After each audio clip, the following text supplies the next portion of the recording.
Hi hello శుభోదయం అండి అందరికీ.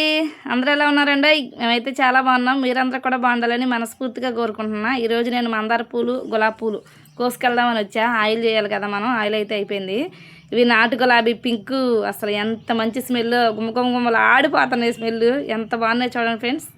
ఇంకో ఈ మా వదిన ఇంటి దగ్గర, మా అక్కోళ్ళ ఇంటి దగ్గర, అందరి ఇంటి దగ్గర ఇవి కొమ్మలు వేసి బ్రతికిచ్చినాయి. మా ఇంటి దగ్గర మాత్రం ఎన్నిసార్లు వేసినా కానీ కొమ్మలు బ్రతకట్లేదు అసలు. నేను సాఫ్ట్గా ఎందుకు గోయట్లేదు, ఇట్లా ఎందుకు వస్తున్నానంటే మొత్తం రేకలన్నీ మనం విప్పేసి ఆయిల్ కాయాలి కాబట్టి ఇట్లా. ఇప్పుడైతే మా అక్కోళ్ళ ఇంటి దగ్గర కూడా ఉన్నాయి, వెళ్దాం. నేను వస్తున్నాగా అప్పుడే కోతనవా? నేను వాళ్ళ ఆయిల్ చేయాలి. నేను ఇవాళ లేట్ అయింది, పిల్లల్ని స్కూల్కి పంపించి ఇద్దరినే స్కూల్ కోసం వచ్చా. అసలు చూడండి ఎట్లా నీ కొయ్యి వాతాలే పని తగ్గించు నాకు.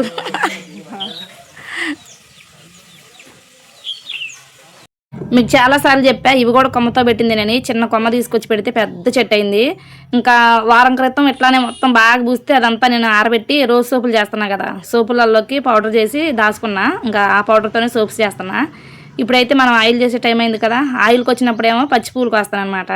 రోజు సోప్స్ చేసేటప్పుడేమో మొత్తం కోసి ఆరబెడతాయి. ఇప్పుడైతే మనకు పచ్చియే కావాలి కాబట్టి మొత్తం పూలు అయితే కోసుకెళ్తాను. అసలు చూడండి, ఫస్ట్ పూసినప్పుడు ఇట్లా లైట్ పింక్ కలర్లో ఉండిద్ది, బేబీ పింక్. తర్వాత వైట్కి వచ్చేసింది, 2 కలర్స్తో పూసిద్ది.